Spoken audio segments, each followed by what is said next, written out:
옛날 옛적 어느 젊은 스님이 살았습니다. 속세를 떠나 처음 스님으로 들어갈 때는 마음을 단단히 하고 들어갔습니다. 그렇지만 사람이 마음먹은 대로 된다면야 무엇이 걱정이겠습니까? 이 젊은 스님은 아무리 마음을 다잡고 참선을 해도 도무지 아무것도 이루어질 것 같지 않았습니다. 그렇게 그럭저럭 3년이 지났지만 자신을 돌아보면 참 부끄럽기 짝이 없었죠. 경을 읽어도 잡념이고 참선을 해도 망상입니다. 스님은 무작정 바랑을 메고 정처 없이 길을 나섰죠. 중을 그만둘까 어쩔까 골똘히 생각하며 길을 걷습니다. 그러나 다시 머리를 기르고 속세로 돌아가 환속하는 것이 헌옷 갈아입듯 그렇게 쉬운 일은 아니었지요. 길렀던 머리를 깎고 속세를 떠날 때보다 더 힘든 일이었습니다. 사람들한테 손가락질 당할 일이 끔찍했지요. 하루 이틀도 아니고 죽을 때까지 그 꼴로 살아야 할 테니 그것도 이만저만 끔찍한 일이 아닐 것 같았습니다. 그렇다고 절에 있어봤자 도무지 무엇이 이루어질 것 같지 않았죠.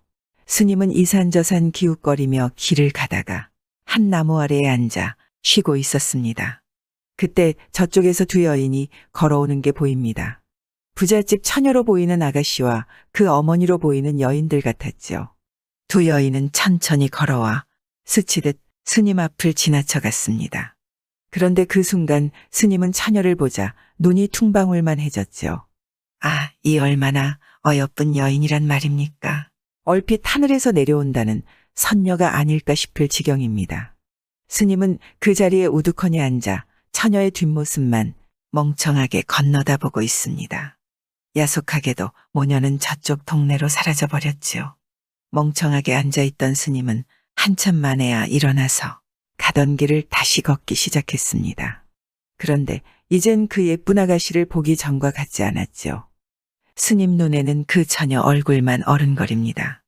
이름도 모르고 어디서 사는지도 모르는 처음 본 여인이 자꾸 떠오릅니다.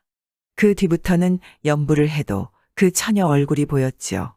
밥을 먹어도 잠자리에 누워도 그 여인의 예쁜 얼굴만 떠올랐지요. 결국 스님은 부처님 앞에 엎드려 빌기 시작합니다.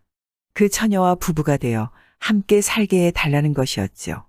스님은 오직 그것 한 가지만을 온 정성을 다해 빕니다. 얼마 전까지 그렇게 수없이 떠오르던 잡념도 이때부터는 모두 사라졌지요. 아무리 해도 무엇이 될 것 같지 않았는데 이제는 달랐습니다. 빌고 또 빌어 정진하면 무엇이 이루어질 것 같았지요. 그 여인과 살 수 있을 것 같았지요.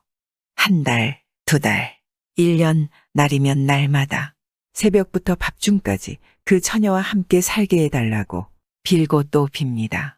2년이 지나고 3년이 됩니다. 스님은 그동안 오로지 그 처녀와 부부가 되어 살게 해달라는 소원만 빌었을 뿐입니다. 그렇게 빌다가 앉은 자리에 쓰러져 잠이 든 것도 한두 번이 아니었지요. 그러던 하루도 목탁을 치며 간절히 빌었습니다. 그런데 이게 웬일입니까? 그렇게 빌고 빈 정성이 통했을까요? 드디어 꿈 같은 소원이 이루어집니다. 어느 날 처녀가 절에 불공을 드리러 와 스님에게 마음을 빼앗긴 것입니다. 처녀는 집안의 반대를 무릅쓰고 스님은 환속하여 그 처녀와 그토록 바라던 결혼을 하였습니다. 바위도 3년을 보고 있으면 구멍이 뚫린다더니 드디어 소원이 이루어졌구나 싶습니다. 스님은 머리를 기르고 꽃 같은 아내와 신접 살림을 시작했지요. 그러나 원래 가진 것 없는 스님이었기에 논밭 서너 마지기를 빌려 토지를 물며 근근히 살아갔습니다. 이러면 어떻고 저러면 어떻겠습니까?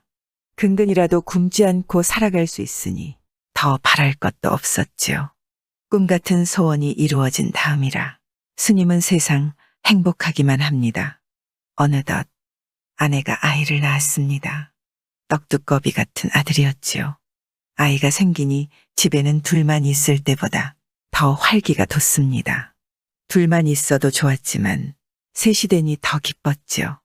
얼마 뒤에 또 아이를 낳고 또 아이를 낳고 또 낳았지요. 셋이 되더니 어느새 5이 됩니다.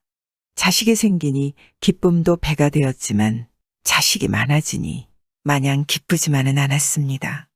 많아질수록 살림은 점점 더 찌들어갔죠.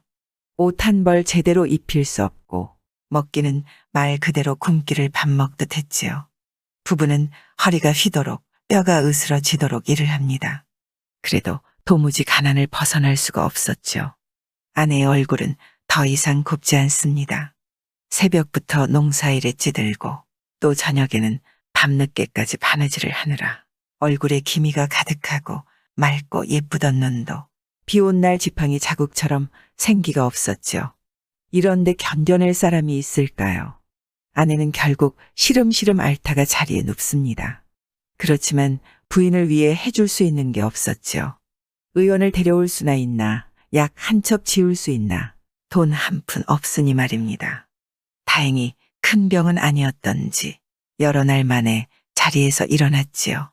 이번에는 엄청난 가뭄이 듭니다. 여름 내내 비 한 방울 내리지 않고 돌멩이가 깨지게 땡볕만 쏟아졌죠. 논밭의 곡식은 목이 말라 모두 빌빌 꼬이다가 누렇게 고스러져 버립니다. 부부는 이제 먹고 살 길이 없습니다. 하는 수 없이 아이들을 앞세우고 동량질에 나설 수밖에 없었죠. 동량이라고 거저 먹을 수 있겠습니까? 5이나 되는 아이들을 데리고 얻어먹어야 하니 말입니다. 또한 심한 가뭄으로 동량질 나선 사람들도 줄을 설 지경이었죠. 5이나 되는 아이들을 데리고 다니니 밥 얻기도 힘들어 오히려 굶게 생겼지 뭡니까?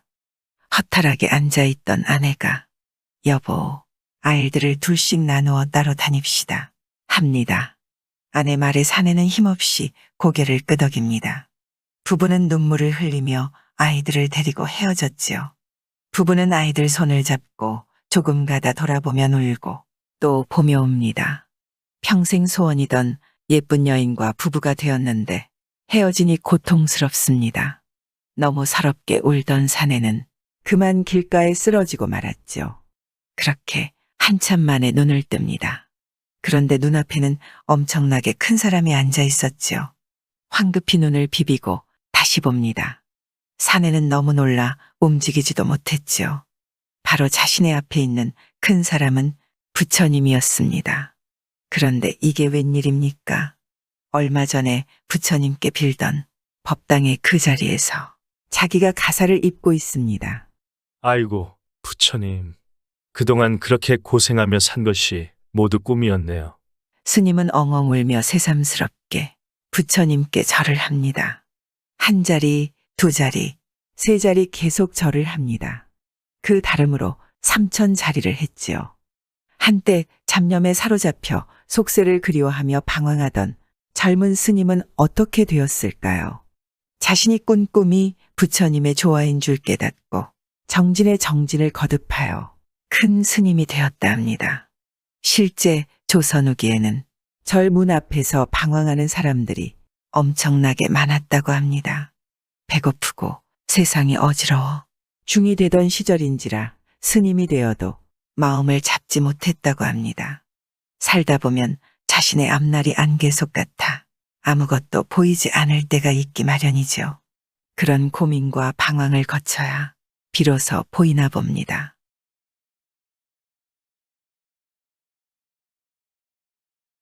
구독과 좋아요와 함께 오늘도 좋은 날 되세요.